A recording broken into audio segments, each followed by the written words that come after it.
All right, today we're going to work on Archimedes' principle. So there's a few problems on page 57 in your book. Please make sure you turn to there and we'll read the problem in a second. But before we get there, let's talk about Archimedes' principle. If you look on page 56 at the top of the right column, it explains that Archimedes' principle is that the buoyant force experienced by an object is exactly equal to the weight of the fluid displaced. So in other words, if you had a bowl, a square bowl here, and it was full of water,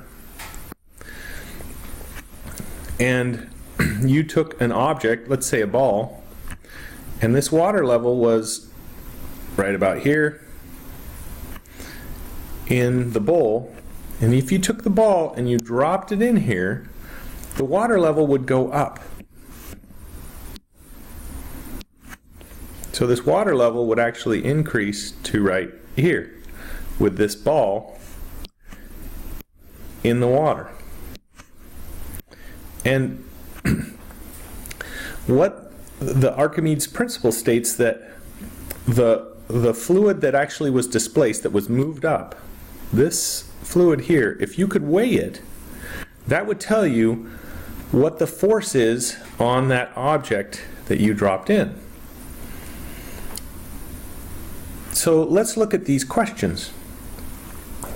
On the top of page 57, we see that a copper weight weighs 268 newtons in air and displaces an amount of water weighing 30 newtons.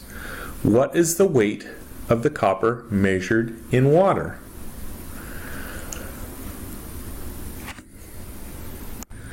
As we've done with other problems, let's write down what our given items are. So the first thing is we have a copper weight.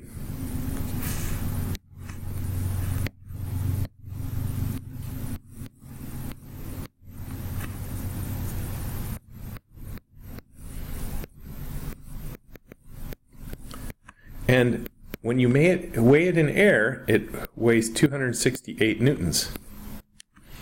Then they tell you that they put it in water, and the amount of water that displaces is 30 newtons.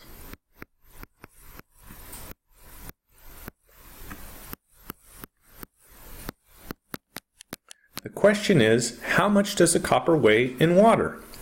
Well, there's kind of a hint in the previous paragraph on page 56, but if we understand that the copper weight has gone to the bottom of this pool of water,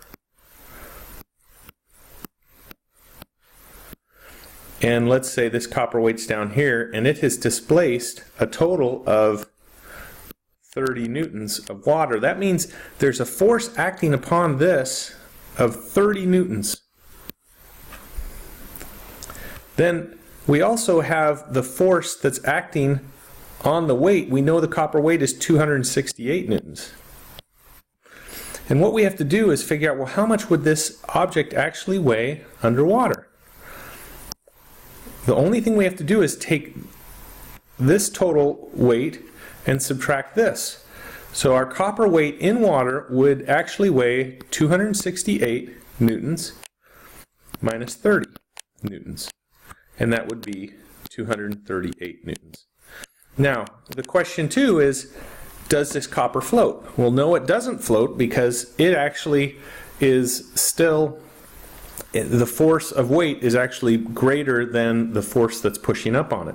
But if we had a different object, let's say we had an object that its total weight was 10 newtons in air, and then you put it in water and it displaces 15 newtons of water, well, then we're going to have something that floats because we have the object whose weight is 10 newtons, and the water could actually displace at 15, but it would only displace at 10 to make it float because it wouldn't throw it up. So let's make this 10 newtons. It would actually just displace it enough to keep it on the level of the water.